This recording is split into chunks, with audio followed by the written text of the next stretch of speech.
चौथी बड़ी खबर की ओर बढ़ेंगे। लोकसभा चुनाव 2024 के दूसरे चरण के मतदान का काउंटडाउन शुरू हो चुका है। आज शाम से सेकंड फेज के लिए चुनाव प्रचार थम जाएगा। इसके बाद 26 अप्रैल को 13 राज्यों की 88 लोकसभा सीटों पर वोट डाले जाएंगे। इन सीटों के नतीजे भी एक साथ 4 जून को घोषित किए जाएंगे। मतदान शांतिपूर्ण और निष्पक्ष तरीके से हो, इसके लिए चुनाव आयोग ने पूरी तैयारी कर ली है। वहीं यूपी की 8 सीटों पर भी चुनावी शोर आज शाम से थम जाएगा। प्रदेश में दूसरे चरण में अमरोहा, मेरठ, बागपत, गाजियाबाद, गौतम बुद्ध नगर, बुलंदशहर, अलीगढ़, मथुरा लोकसभा क्षेत्र में मतदान होगा। वहीं द्वितीय चरण के इन सभी लोकसभा निर्वाचन क्षेत्रों के लिए 91 उम्मीदवार चुनाव मैदान में। गौतम बुद्ध नगर व मथुरा सीट पर सर्वाधिक 15-15 और बुलंदशहर में सबसे कम 6 प्रत्याशी अपनी किस्मत आजमा रहे हैं। अमरोहा में 12, मेरठ में 8, बागपत में 7, गाजियाबाद, अलीगढ़ में 14-14 प्रत्याशी चुनाव लड़ रहे हैं। मेरठ लोकसभा सीट पर बीजेपी से टीवी के राम कहे जाने वाले अरुण गोविल मैदान में हैं, तो सपा से सुनीता वर्मा, बसपा से देवव्रत त्यागी। अमरोहा से सीट पर बीजेपी से कंवर सिंह तंवर, कांग्रेस से कुंवर दानिश अली और बसपा के मुजाहिद हुसैन। गाजियाबाद सीट पर बीजेपी ने अतुल गर्ग पर दांव लगाया है, तो वहीं गठबंधन में यह सीट कांग्रेस के पाले में है और डॉली शर्मा को यहां से टिकट मिला है, तो बसपा से नंद किशोर पुंडीर मैदान में है। वहीं गौतम बुद्ध नगर से सीट से 2 बार सांसद बने डॉक्टर महेश शर्मा जीत की हैट्रिक लगाने के लिए उतरेंगे। वहीं सपा ने महेंद्र नागर को उतारा है, तो बसपा ने राजेंद्र सोलंकी पर भरोसा जताया है। बुलंदशहर सीट पर बीजेपी ने एक बार फिर से भोला सिंह को मैदान में उतारा है, तो बसपा ने नगीना सीट से सांसद गिरीश चंद पर दांव खेलकर मुकाबले को अब रोचक बना दिया है। इंडिया गठबंधन में यह सीट कांग्रेस के खाते में गई थी, तो बुलंदशहर से कांग्रेस ने शिवराम वाल्मीकि को उतारा है। तो इस तरीके से और भी जगहों से बीजेपी ने, जैसे अलीगढ़ से सतीश गौतम, बसपा ने हितेंद्र कुमार जो बीजेपी से थे उनको बुलाया है, और सपा से जाट बिरादरी के विजेंद्र सिंह मैदान में हैं। तो मथुरा से अगर बात करें तो फिल्म अभिनेत्री हेमा मालिनी फिर से चुनावी मैदान में है, और उसके साथ मथुरा से मुकेश धनगर को कांग्रेस ने टिकट दिया है, बीएसपी ने सुरेश सिंह को प्रत्याशी बनाया है। तो ये 8 जो सीटें हैं, जो लोकसभा की सीटें, उनकी तस्वीर है। दिलचस्प मामला यहाँ पे देखा जाए वर्मा जी होने वाला है कहीं ना कहीं। क्या लगता है आपको कि दूसरे चरण का जो है, क्योंकि प्रथम चरण में हमने देखा वोटिंग कम रही और कहीं ना कहीं कयास जो लगाए जा रहे हैं कि हो सकता है बीजेपी के लिए नुकसान भरा ये रहे। अब दूसरे चरण की उम्मीद अगर लगाएं तो क्या आप देख सकते हैं कि क्या हो सकता है? देखिए, दूसरे चरण में अगर आप देखें तो 8 सीटें हैं जी।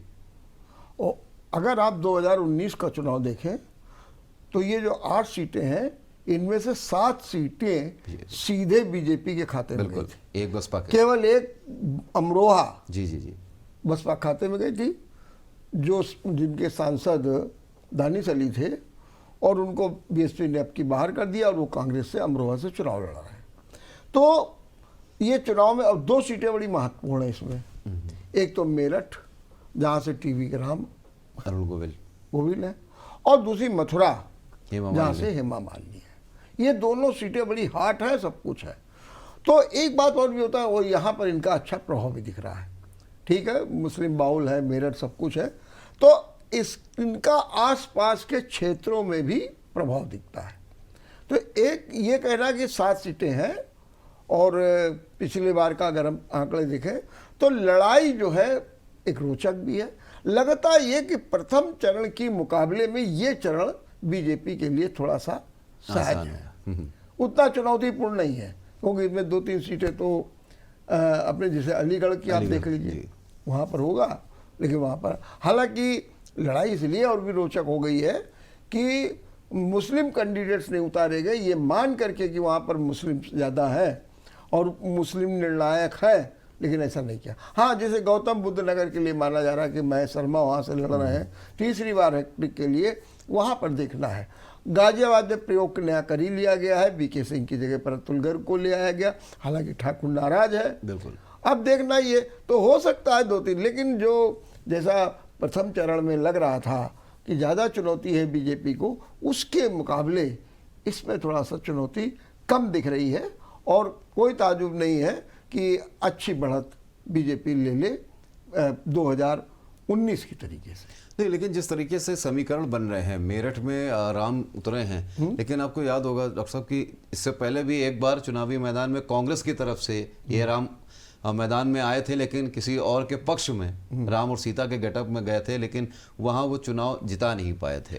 नहीं, वो देखिए दूसरी आए तो थे जी, लेकिन एक बात और आप ध्यान रखिएगा कि जो टीवी के राम आए हैं अरुण गोविल, वो अभी जो रामलला के मंदिर बिल्कुल बना है उसका भी प्रभाव है। उससे एक और ख्याति इनकी और ये गए भी थे वहाँ पे, बिल्कुल रामलला के उसमें गए भी थे, और सीता और वो जो लक्ष्मण है सुमन उनके साथ में ये रहे भी थे।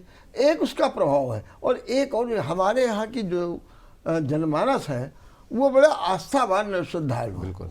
तो वो राम को जब देखते हैं अरुण गोविल को, वही भाव, राम की छवि वही भाव। माताएं नमस्ते, माताएं तिलक करना चाहती, आरती उतार रही हैं, क्यों? क्यों उन्हें अभी भी राम दिखाई दे रहे, पैर छूना। तो कुल मिला के ये है कि मेरठ की सीट जो है वो राम के हाथ में जा सकती है। हाँ। और राम राज्य की अगर जो बात की जा रही है बीजेपी की तरफ से, हो सकता है मेरठ में तो कम से कम राम राज्य आ ही जाएगा अरुण गोविल की तरफ से। फिलहाल चुनावी चार में आज इन 4 बड़ी खबरों पर हमने चर्चा की और जानने की कोशिश की कि क्या समीकरण बन रहे हैं और किस तरीके का माहौल है। वहीं एक बड़ी खबर भी हमने आपको दे दी कि कन्नौज से अब अखिलेश यादव चुनावी मैदान में हैं। तो आज चुनावी 4 के इस अंक में इतना ही। अगले अंक में फिर होगी आपसे मुलाकात, तब तक आप देखते रहिए ABC न्यूज़। नमस्कार।